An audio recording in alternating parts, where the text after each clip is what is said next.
Hello everyone, नमस्कार। कैसे हैं आप सब? आज इस व्लॉग के दौरान मैं आपको दिखाऊंगी कि मेरा प्रैक्टिकल एग्जाम कैसे होता है और साथ में हम दोस्तों के साथ कैसे मस्ती करती हूँ। तो सबसे पहले दिखाती हूँ कि मेरे एग्जाम से पहले क्या हुआ होता है। तो आज है 6 मई 2026। तो आज है मम्मी पापा की एनिवर्सरी, जिसके लिए हम लोग यहाँ पे खाने पीने के सामान की चीज़ें ला रखे थे और यही खा रहे थे और मस्ती कर रहे थे।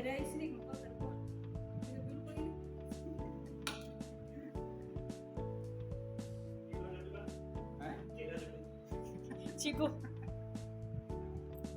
देखो भैया तौलिया रखा है। खा पी के हमने डे को अच्छे से सेलिब्रेट कर लिया था। उसके बाद बारी आती है 14 मई 2026। तो मेरे पास एक्चुअली एक डिसर्टेशन फाइल मुझे बनानी थी, जिसको मतलब पासिंग आउट प्रैक्टिकल एग्जाम के लिए ना ये एक प्रोजेक्ट रिपोर्ट बनानी होती है। तो ये मेरे को बनाना था। तो मैंने पेपर में लिखा था मुझे क्या क्या चाहिए, क्या क्या किस चीज़ के बारे में लिखना। तो ये मेरा फ्रंट पेज था। उसके बाद प्रीफेस लगाना था, एक्नॉलेजमेंट था, सर्टिफिकेट था, डिक्लेरेशन था। काफ़ी चीज़ें लगाने के बाद फिर मेरा ये जो इंडेक्स है वो बनाया मैंने। उसके बाद मेरा फर्स्ट चैप्टर शुरू हुआ इसमें। मतलब मैंने इसमें काफ़ी सारे टोटल 10 या 11 12 समथिंग चैप्टर्स बनाने थे इसमें। और ये मतलब पूरा 80-100 समथिंग के पेज का था। मैंने इतना पेज का नहीं बनाया, मैंने 100 या 80 पेज का बनाया शायद मैंने। और उसके बाद 17 मई को मैंने फिर यहाँ पे फाइनली जाके इसको कंप्लीट किया। मतलब काफ़ी दिनों से मैं इसको रात के 1-2 बजे, सुबह के 1-2 बजे, रात के क्या, सुबह के 1-2 बजे तक मैं इसको बना ही रही थी। और इस तरह से मैंने फाइनली जाके अपना पूरा जो प्रोजेक्ट रिपोर्ट है इसको कंप्लीट कर चुका था। और इतना अच्छा लगा था ना, इसको देख के बहुत खुशी हो रही थी। इस प्रोजेक्ट रिपोर्ट को बना के एक चीज़ तो फ़ायदा हुआ कि मुझे पता चला सर्वे कैसे लेते हैं, किस तरह से इन्फॉर्मेशन कलेक्ट करनी है, कैसे रिपोर्ट बनाते हैं, कैसे हम लोग उसको पूरा इम्प्लीमेंटेशन करते हैं। सब कुछ सीखने के बाद मतलब बहुत अच्छा लगा था, काफ़ी चीज़ सीखने को मिली। और फिर फाइनली 19 मई को जाके मैंने इसको एक हार्ड कॉपी में इस तरह से प्रिंटेड करवा दिया था। और ये एक्चुअली जो है मैंने इसको क्या बोलते हैं 14 या 17 के बाद ही मैंने इसको दे दिया, इसको कंप्लीट करने के बाद ही दे दिया था। और फाइनली फिर मैंने इसको इस तरह से प्रिंटेड करा दिया था, जो मुझे अगले दिन ही मिल गया था। तो मतलब मैंने इसको 18 तारीख को दे दिया था प्रिंट कराने के लिए, और 19 को मुझे वापस मिल गया था प्रिंट होके। और कुछ इस तरीके से हुआ था। ज़्यादा पैसे नहीं लगा था, 670 या समथिंग कुछ का लगा था, क्योंकि पेजेस मेरे कम थे, 80 पेजेस थे शायद इसमें, इसलिए इस वजह से। और आप देख सकते हो कितना सुंदर लग रहा है। मतलब मैंने इसमें पूरा पिक्चर्स लगा रखे थे, इस तरह से हाईलाइट कर रखा था। उसके बाद मैंने सर्वे का पूरा ऐसे करके इसका इंटरप्रिटेशन भी लिखा था कि इस सर्वे से मतलब क्या हमें सीखने को मिलता है, क्या पता चलता है, क्या हम लोगों ने इससे क्वेश्चन पूछे थे। इस सब कंक्लूजन सब डालने के बाद मतलब बहुत अच्छा लगा था मुझे। 1 hour later. और सिंस आज ट्यूसडे था, तो हमेशा की तरह आज हम लोग इस तरह से सुंदरकांड पढ़ रहे थे। तो यहाँ पे मेरी फैमिली बैठी हुई थी, यहाँ पे साथ में ना वो इस तरह से एक रिकॉर्डिंग लगा रखी थी, जिसके कारण मतलब अच्छा फ्लो बनता है, पापा ऐसा कर रहे थे। और हम लोग इस तरह से सुंदरकांड भी पढ़ रहे थे। The next day. अगले ही दिन 20 मई 2026 को ही मेरा प्रैक्टिकल एग्जाम था। तो मैं इस तरह से कॉलेज आ चुकी थी। तो मैंने अपना डिसर्टेशन फाइल ले ली थी, साथ में मेरा प्रैक्टिकल जो एक और फाइल है वो भी ले लिया था। और यहाँ पे हम लोग बाहर अपना बारी बारी से वेट करते रोल नंबर वाइज से। तो मेरा रोल नंबर समथिंग 40 या 42 के आसपास आता है। तो मैं, मेरे दोस्त बहुत लास्ट में गए थे। मतलब लास्ट के सारे बच्चे एक ही साथ गए थे, क्योंकि बहुत लेट हो चुका था। आज ज़्यादा बच्चे तो करके अपना प्रैक्टिकल दे के घर भी चले गए थे। 1 hour later.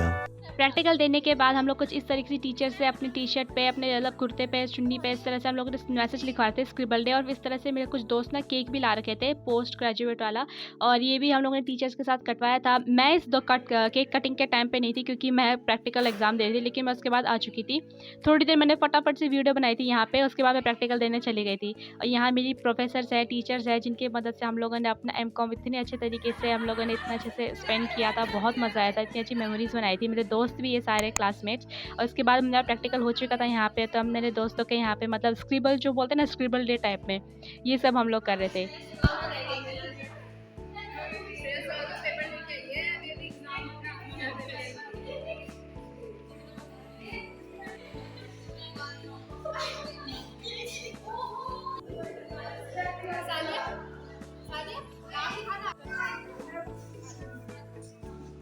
यार मेरा दुपट्टा कर दो सा।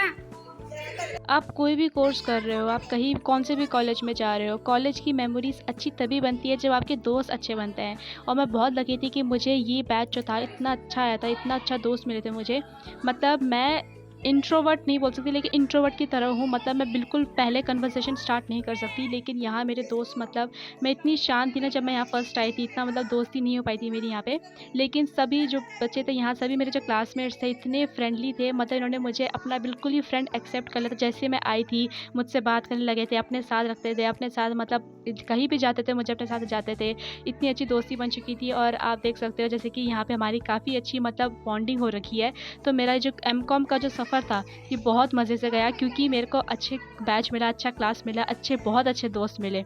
और मेरे को मतलब बिल्कुल बहुत ज़्यादा याद आती है इनकी अभी भी, कि अब तो मतलब हम लोग अभी पास आउट हो चुके हैं, हम लोग निकल चुके हैं कॉलेज से, अब कॉलेज कहाँ जा रहे हैं। लेकिन हमें बहुत मज़ा आता है, जितने भी बार पे हम मिले थे, जितनी हमने मेमोरी बनाई थी, सब के सब मैं इस व्लॉग में मैं जितना कोशिश करती हूँ, अपने हर व्लॉग में मैं अपने दोस्तों को व्लॉग में इन्वॉल्व करती हूँ, ताकि मुझे मेमोरीज़ की तरह हमेशा मैं इनको स्टोर करके रख सकूँ। और यहाँ पे मैं सबके इस तरह से मैसेज लिख रही थी, सबको मैं मैसेज लिख रही थी, और कभी-कभी मस्ती भी ले रहे थे, हम लोग मस्ती कर रहे थे। इस वजह से हम लोगों ने बहुत ज़्यादा मतलब इतना एन्जॉय किया, इतनी मेमोरीज़ बनाई है। अभी भी सब में कॉन्टैक्ट में हूँ मैं, और मुझे पता है कई सारे बच्चे इस तरह से मेरे दोस्त जो हैं ये व्लॉग भी देख रहे होंगे। तो सभी के लिए थैंक यू सो मच, आप लोगों ने मेरा एमकॉम का सफ़र, मेरे कॉलेज का सफ़र इतना यादगार, इतना अच्छा बनाया था। Thank you so much.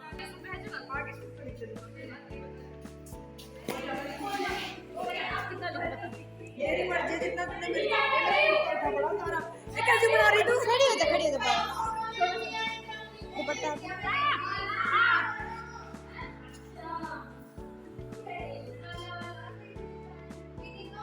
यार। अभी रुक जा, अभी अभी लिख तो देने दे उसे। मैं जैसे लिख रही ऊपर चली जा रही है। हां ले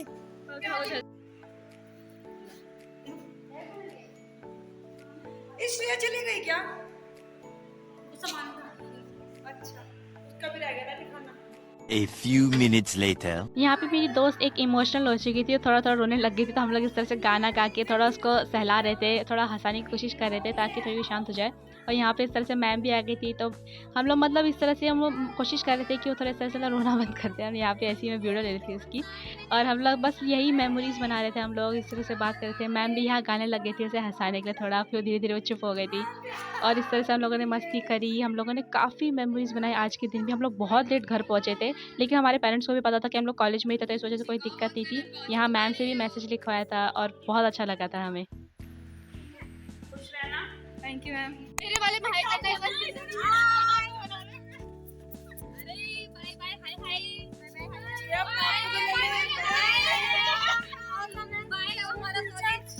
बाय हमारा कॉलेज कीप शाइनिंग। कुछ अच्छा बताना हमें भी। क्या व्लॉग्स डेली डालना, डेली आने चाहिए आपके व्लॉग्स डेली। ठीक है और हमेशा ऐसे ही स्माइल करते रहना, Thank you. डांस करते रहना। कॉलेज खोले, कॉलेज को अब बाय करो सारे। Bye bye. शाम के 4 बज गए थे और हम लोग धीरे धीरे कॉलेज से मतलब निकलने की कोशिश कर रहे थे। उसके बाद फिर दोस्त हम लोग कुछ कह रहे थे कि लास्ट टाइम है, कॉलेज की यूनिफॉर्म पहनी हुई है, तो हम लोग चलो थोड़ी रील बना लेते हैं। तो आगे चल के हम लोग थोड़ा रील बनाने लग गए थे, फ़ोटो खिंचाने लग गए थे, क्योंकि इसके बाद तो फिर मिलना हमारा काफ़ी मुश्किल ही है। तो हम लोग इस तरह से बातें कर रहे थे, हम लोगों ने फ़ोटो खिंचाई, बहुत सारी दोस्तों ने मेरी रील बनवाई थी। तो कुछ इस तरीके से हम लोग यहाँ पे मतलब मस्ती कर रहे थे, सब कर रहे थे।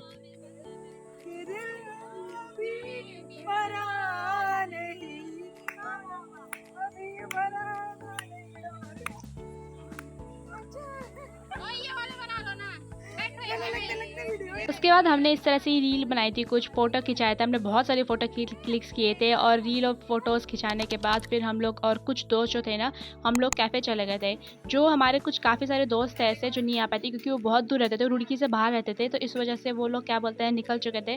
तो लेकिन हम लोग रुड़की में रहते थे, हम लोग थोड़ा सामने रहते थे, इस वजह से हम लोग थोड़ा सा कैफ़े में आ गए थोड़ी मस्ती करने के लिए। फिर बारी आती है 22 मई 2026। तो आज के दिन मेरी मम्मी और भैया का बर्थडे था, तो हम लोग इस तरह से केक ला रखे थे। इस बार हम लोग खाने का ज़्यादा सामान नहीं ला रखे थे, क्योंकि पहले कुछ मम्मी पापा की एनिवर्सरी में हम लोग बहुत सारा सामान ला रखे थे खाने पीने का, और काफ़ी मतलब लगातार इस मई में काफ़ी सेलिब्रेशन हो गया था। तो भैया ने ही बोला था कि एक केक ही ले आओ बस, तो हम कुछ इस तरह से केक ला रखे थे। हम लोगों ने सेलिब्रेट किया उनका बर्थडे, और बस सेलिब्रेट करने के बाद हम लोगों ने कुछ इस तरीके से मतलब इन्जॉय किया था। हैप्पी बर्थडे भैया mummy, happy birthday to you. इसी के साथ मैं आज का व्लॉग यहीं पे ख़त्म करती हूँ। उम्मीद करती हूँ आपको पसंद आया होगा। आपको नेक्स्ट व्लॉग में मिलूंगी, तब तक के लिए bye bye and take care friends. Like share subscribe ज़रूर करना, लेकिन जाने से पहले एक लास्ट क्लिप, ओके।